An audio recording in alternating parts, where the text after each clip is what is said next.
This is Cutting Down the Nets, December 17th. It is Friday. Thursday produced some mixed results. We went 1-1 on the card if you played the whole pool. 2-2. We got into the grease.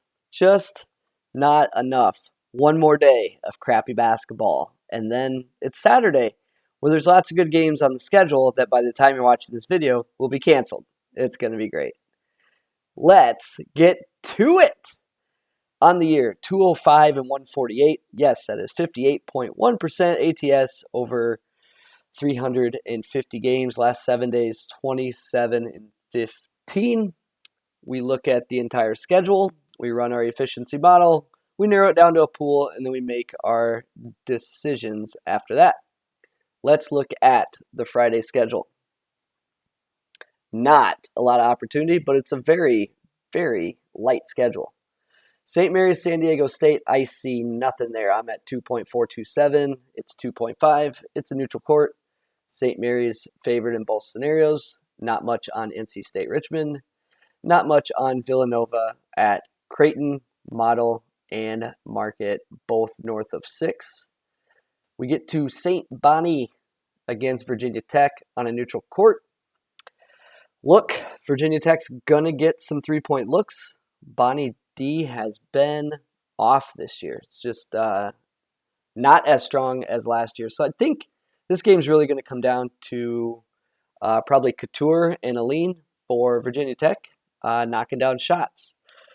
I like, as a backup, if they're not making down shots, Bonnie offense to continue to struggle a bit against Vodtech here. So look, there's 3.4 points of value. But when the schedule's this light, I'm going to fire the cannons on something, assuming Bovada's website works tomorrow, which we don't know. Kind of shut me out of some games today, which might have saved me some money. South Alabama, Tarleton State. KenPom has this as Tarleton by 1. Current market is South Alabama by 2. I have South Alabama by 4, but these two teams played on Tuesday, so that's not really my jam. That reminds me of last season. We had all these COVID pauses, and teams were just playing back-to-backs and stuff like that. So they're at Tarleton on Friday. They were at South Alabama on Tuesday. So I put it in here. If you need a bet, I would consider South Alabama, but only as a dog. I would not take them laying any points, and it's still pretty thin. East Carolina Liberty. This is a play on paper. We've got 3.6 point variance. I've got East Carolina as a slight favorite, and Liberty's favored by 3.5. KenPom has it by 2. But let's dig into this game a bit. We'll start with East Carolina. East Carolina is currently shooting 38.2 from 3, which is 31st in the country. You'll see that they are 8-2. With losses to Oklahoma and Davidson, and then a pretty easy schedule after that. Remember, 38.2. Let's just swing back to last year for East Carolina, 29.8. So I think they're shooting over their skis a bit here, so that's just something to note. Now, let's move on to Liberty, who's currently shooting at a 34.4% clip. Again, this team shoots threes like nobody's business. 53.5% of their shots are three-pointers. That's third in the country in terms of three-point rate. So 34.4%. They bring back McDowell and Darius Tits McGee.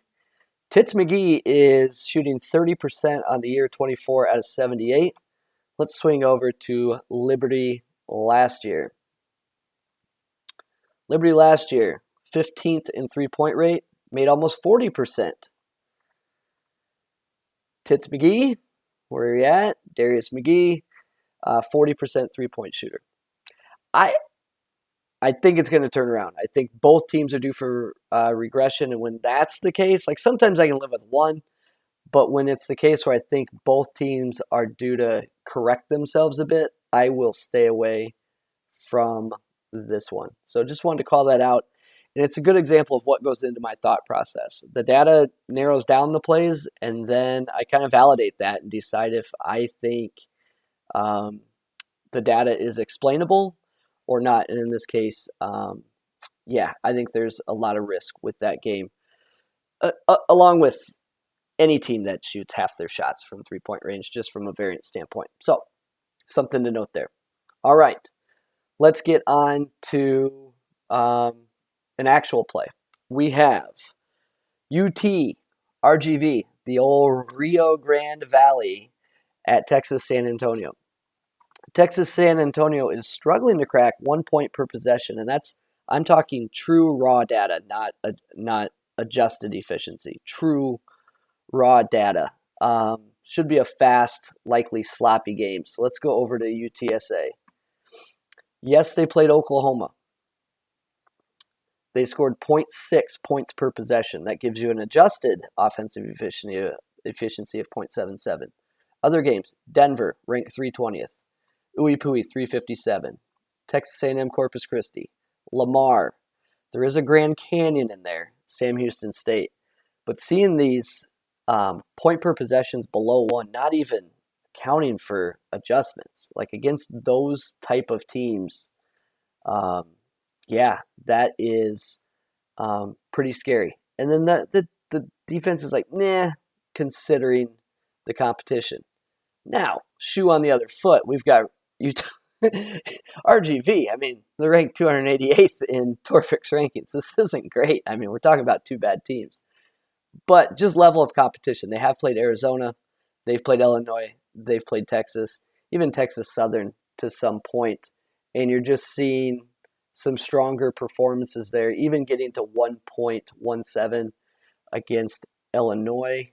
On the defense side of the ball, struggling. But I'm not really worried about that. So what brings the profile down for Rio Grande Valley, I just think they're playing such an inefficient offense that I like the matchup there.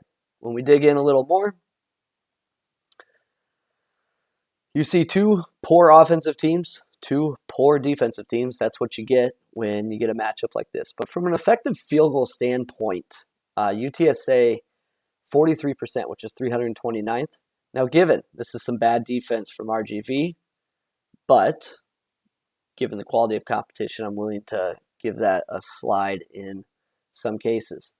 Whereas we have a much higher effective field goal from RGV going against the defense of UTSA.